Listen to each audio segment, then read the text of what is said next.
Hey y'all, hey, it's Kay, and I am glad to be here. Thank you for watching me. I really don't know what to say.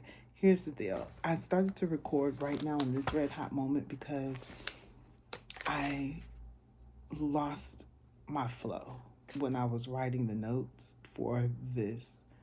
Um, this is okay.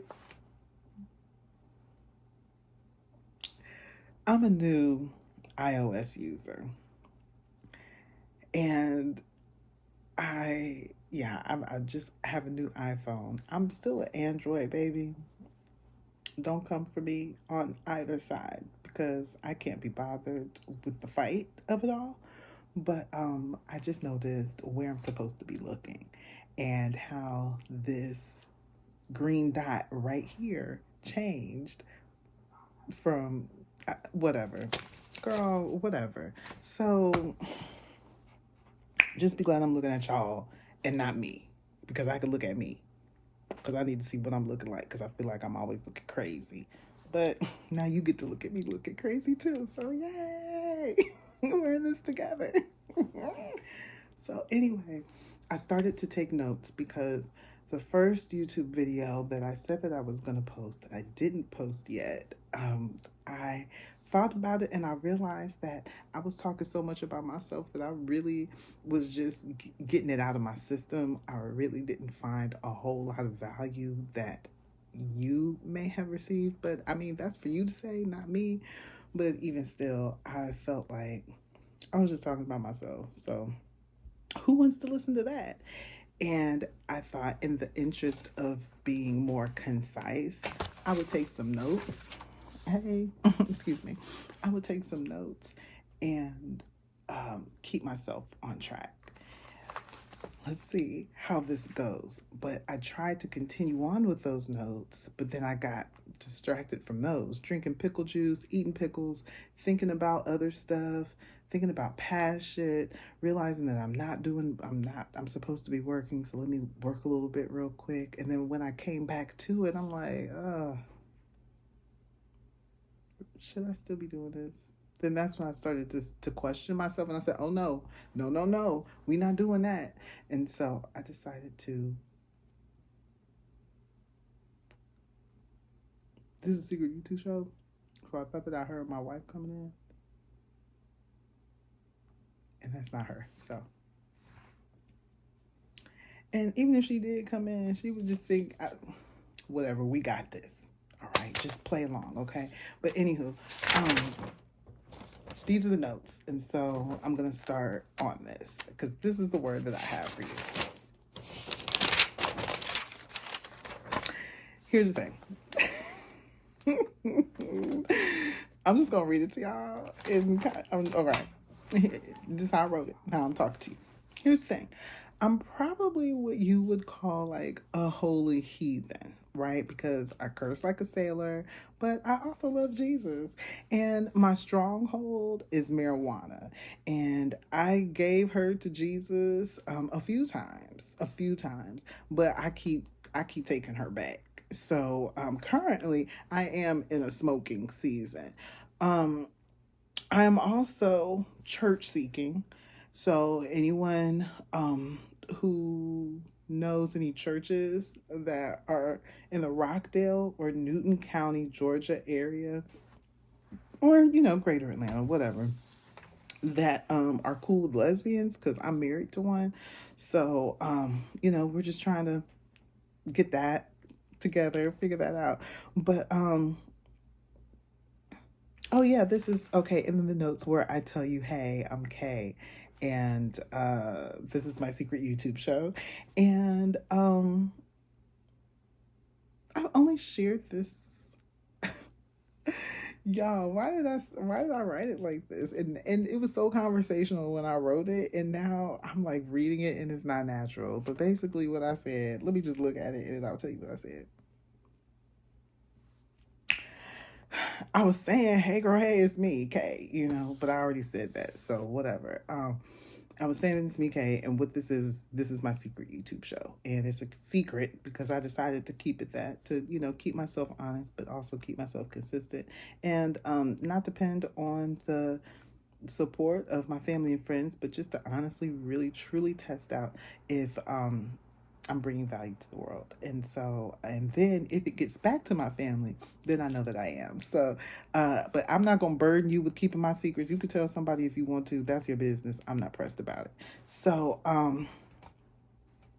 yeah, man. And then I did say, I said, why do I keep saying what I did say? This is just stuff that I wrote down. You know what? The notes or no notes. I need to figure out a better way to focus, right? Because here we are, 5 minutes in, and I still have yet to give you the message that I felt it was so important for me to record right now before I lost all of my mojo. And here I am rambling, so let me bring it back.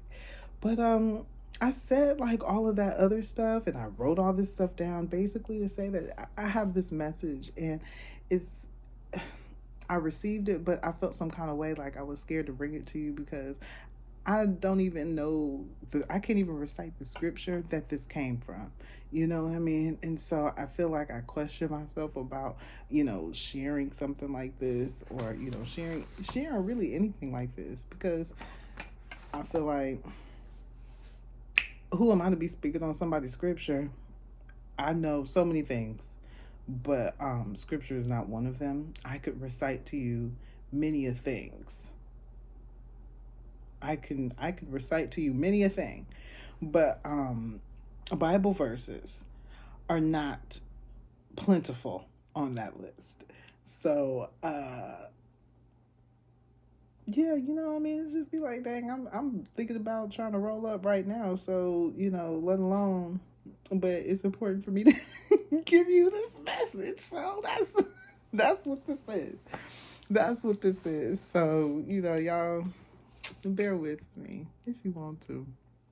Anywho, so but the notes, it is important for me to like keep myself organized for this message, because I'm gonna bring it back to Sunday. Sunday I was at church, and Pastor had a really good message. What he was talking about was keeping your mind right, and how kind of like the whole "a mind is a terrible thing to waste" thing. Remember that NAACP had mentioned that too, that old phrase that was on those commercials, and it truly is, right? And it's really interesting, the fight for our mind, the fight for our attention. So our mind is very, very powerful, but we allow it to run wild, run rampant, or run idle.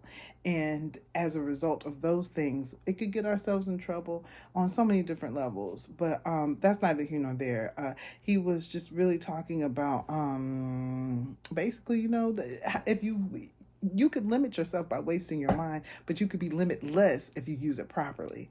And one of the stories from the Bible that he had used was the story about Jesus and Paul and the disciples and walking on water. And I never really read this story for real in the Bible, but as I understood, this is my summation. These are my cliff notes from what was told to me, not because I went back when we got home and read the story, and not because I decided to do my due diligence and look up that scripture and read the story before I recorded this, because I did none of those things. None of those things happened. So I'm just going to tell you, I'm going to tell you what I felt and what I surmised off of all of these things. And then please, take it for how you receive it, because this is why I'm here. Right. So anywho, basically, I don't know why they was out there, but Jesus and Paul and them was out on a boat, y'all. And they was out in this water, and it was stormy, and all of the things were happening, and they was on this boat. And for whatever reason, I don't know when he got out the boat and was in the water, but Jesus was walking on water. I don't know why he decided to go out there on that water. Maybe it was to calm the storm, but I don't know. He just had to speak to it, so I don't think that was it. I should have read it. But basically, he went out on the water. He went out on the water for some reason, and they was all like, and the people, they must not have seen him go out on the water, because they was like, wait a minute, is that Jesus on the water? Is that Jesus out there? And Paul was like, hold up, Jesus, if that's you, I'm gonna need you to let me know it's you. Come get me. let me do it. Show me, basically let me come out here on this water with you. And okay, Jesus was like, bet. And so they came back. So he was like, bet, come on, it's me. Come on, just come on.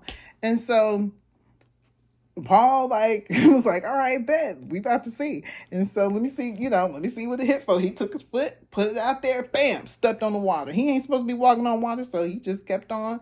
And he was looking at God. He kept his eyes on, he was looking at Jesus, and he kept his eye on Jesus, and he was, kept it moving. And he took a couple good steps. He took a few good steps, y'all. Now, I don't know if them steps were numbered or not in the Bible, because like I said, I didn't read the story. But he took a couple steps. And, he was geeked at first, but then, that storm, I told you that was in the middle of the storm. Like, I don't know why Jesus was outside. I don't know. First of all, I don't know why they was in a boat in the storm. And second of all, I don't know why Jesus said, let me go walk on this water real quick. But it could have just been, for the faith of it all. I don't know, Lord. But they said, so Paul started walking out there, and he was excited, and and he was walking, and he was doing it basically. But then the storm was like on him. It was real windy and scary and all kinds. Plus, you walking on water for the first time ever in life, and never ever seen anybody else do it ever in life. And he started to freak out, and he started noticing all the shit that was going around him, and he started to freak out. And so he was like, "Oh no, excuse me." When I talk too much, I think I swallow too much air. But then again, I just got done drinking some pickle juice, so excuse me.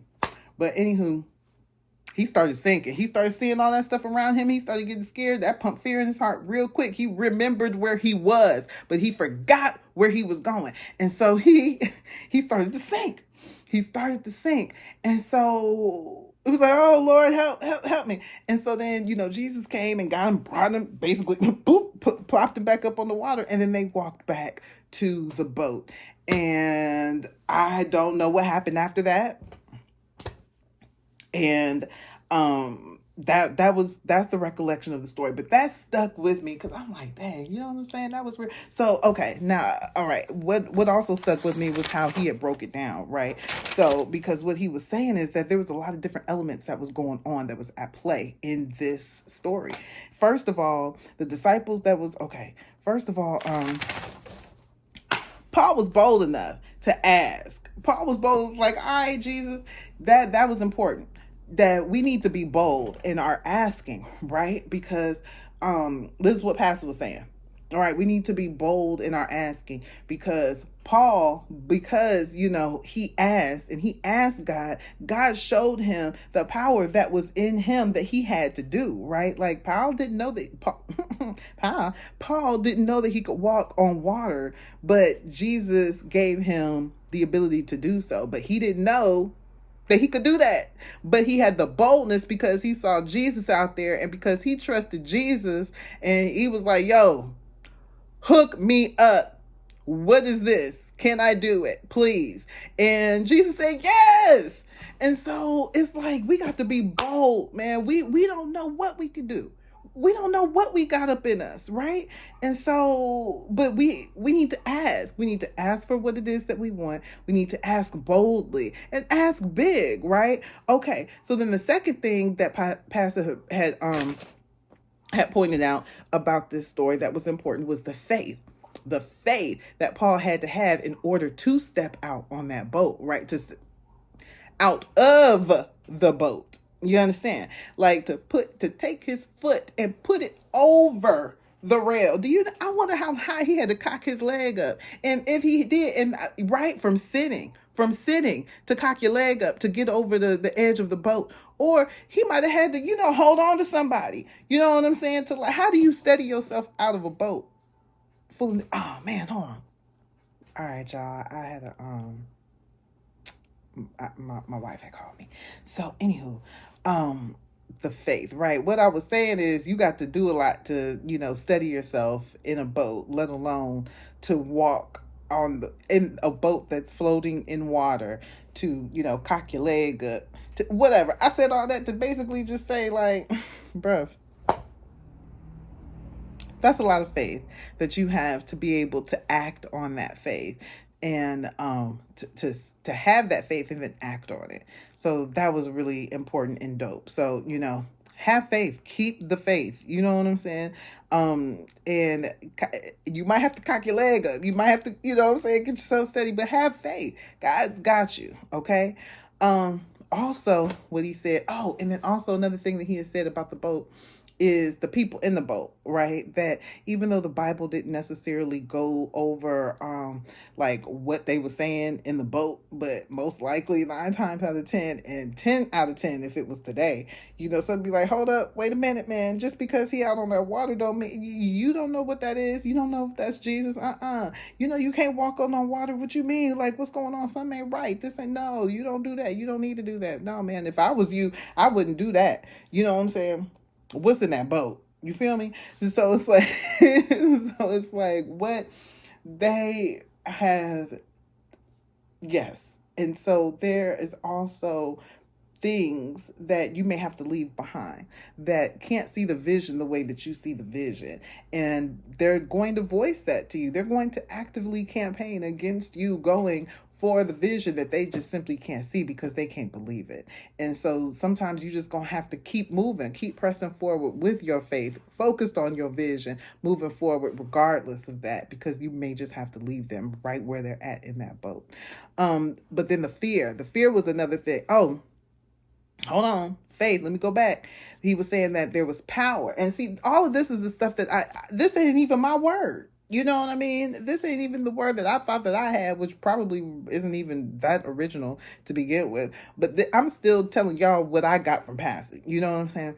And so he was saying that in doing so, having that faith, then you invoke this power in yourself, right? Now you have allowed God to invoke that power in you because of your faith, because you were bold enough to ask for it, because you believed, right? And because you acted on that faith, right? Now you have this power, and this power that you would have never known that you had. And then, but if fear creeps in, which it did with Paul, you lose that power. And so as Paul was out there on that water, he was gung-ho, high stepping for a minute, but after he forgot what he was doing and he realized where he was. And oh my goodness, oh help. And he started to sink because it's storming and I'm standing on water and this should not be happening. But he started to sink. So that fear, man, that fear is going to hold us back every time. And this is why I'm doing this video right now, because I am tired of living in fear. I am tired of not doing the stuff that I know that I am perfectly capable of doing, that I most likely, certainly, probably should be doing, because I'm scared. And I have convinced myself in so many different ways, at so many different times, in so many different seasons of my life, not to do a thing. Or it's okay that I haven't done this thing because of whatever lame excuse I've given myself at the time that made sense and may even had some validity to it. But I'm trying to tell you, it was always fear. And that fear has had me sinking consistently. Oh, but grace. And that's the thing. And I don't know if he said that or not, but this is what I got from it, is just the grace of God, because God came and scooped Paul up, put him right back on that water, like I said, and they kept it moving and they came back to the boat. And so, and Paul still, with Jesus's help, right, was able to walk still back on water with that power back to the boat. Now, like I said, what happened after that, I don't know where they went. Did Jesus stop the storm at that point? Again, I need to go back and do my Bible study, because like I said, I said what I said earlier. I ain't read it. So, but there's just so much power in all of that. The breakdown of it all. The boldness to ask for what you want, the focus of keeping your eye on Christ, to be able to invoke that power that you have inherently, but because of your faith and because you asked boldly. And shunning fear, rebuking the fear so that you could be consistent with that, but still leaning on God and knowing that God is consistently there. And by God's grace, you will be able to continue in your journey. And so where I come in at with all of this, because I sat with this for a minute, and I was really blessed by that word. And I was just thinking, about the stuff on the boat, right? And like, and who was on that boat. And that was the word that came to me. Like, God was like, what's in your boat? What is in your boat? Like, seriously, what is in your boat? Who is in your boat? What is in your current boat that is keeping you tethered? Put a period in that. Tethered, right? What is in your boat that is keeping you from acting on the power that God gave you? What is in your boat? I'm gonna tell you what's in my boat. I already told y'all. One of the things that's in my boat is Mary Jane, and I honestly, really, like, real time, feel like that's probably the first lesbian relationship that I've been in. That's the first woman that I've been in love with, is Mary Jane, and we've been in this relationship ever since I was 14 years old. And the off and on didn't start coming until I was like in my 20s. Well, no, it was an off and on situation, because at that point I couldn't get it. But once I could get it consistently, it became a consistent situation for me. And that is one, like I said earlier, one of my strongholds. Um, and I feel like at this moment in time, I feel like I will probably be a millionaire as soon as I quit smoking weed. Like, as soon as I stop doing that, like, everything is going to change for me. I believe that. But but I put a there, and that's the stronghold. The and so that's she's in the boat. She's in the boat. And I recognize that I've got stuff in my boat that I need to work through. And here I am on YouTube with all of you trying to work through it, but also encouraging you that you can do it too, right? And so I just want to credit Dodash. Girl, girl, thank you. Thank you, right? Thank you to all of the other creators that Dodash has inspired. Thank y'all. Because every time I see in my feed, when I get on YouTube and I see another person that's got a couple thousand or a couple hundred or even 39 views on their video, and they're like, yo, Dodash told me, or Dodash said, or they got Dodash in that title, and I already know that, wow, wow. And so I'm just so blessed by you, Dodash. I am so blessed by y'all, Dodashers. I think that y'all calling yourselves, let me not say yourselves, I'm part of it. I'm part of it, y'all. We now. Y'all ain't y'all. We. What? But this is something that I've been wanting to do. I've been wanting to have an outlet that I could meet some new people, or at least engage with new people, and be able to, like I said, have an outlet to get all of this out. This is stuff that I've been bottled up. I've been hiding myself. I've allowed fear to prohibit me, inhibit me, restrict me. And it is me it's me doing that to myself. But I'm not, I'm not going to beat myself up for it. I just recognize that that's what has happened. And so now I am breaking out of that. I am going to step boldly outside of my boat, regardless of the things that are in it that want me to stay there. I cannot stay there anymore, and neither can you. So whatever you've got going on that's in your boat, whatever is holding you back, and I promise you, you already know it. You know what's holding you back.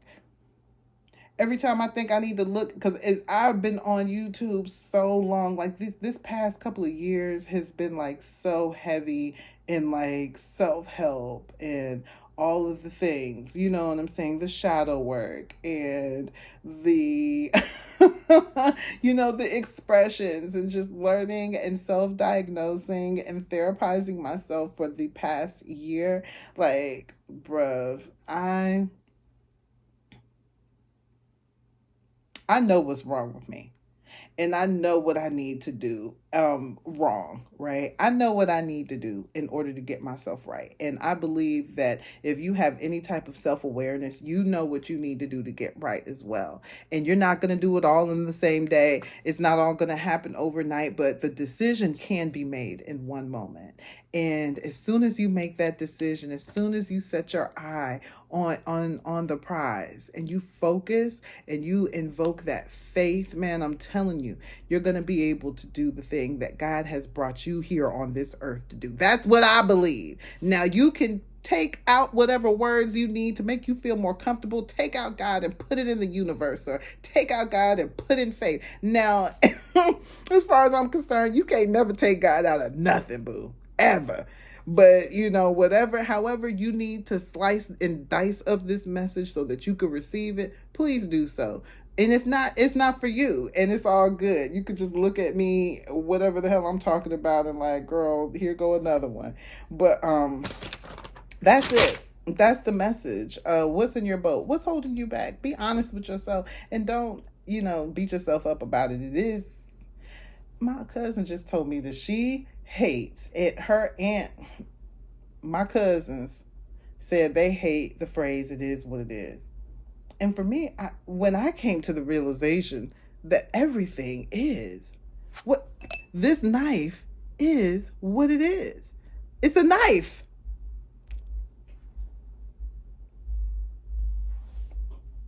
It's a knife. All right, y'all. Oh, yeah, I gotta go. All right, I'll talk to y'all later. Thanks. Bye.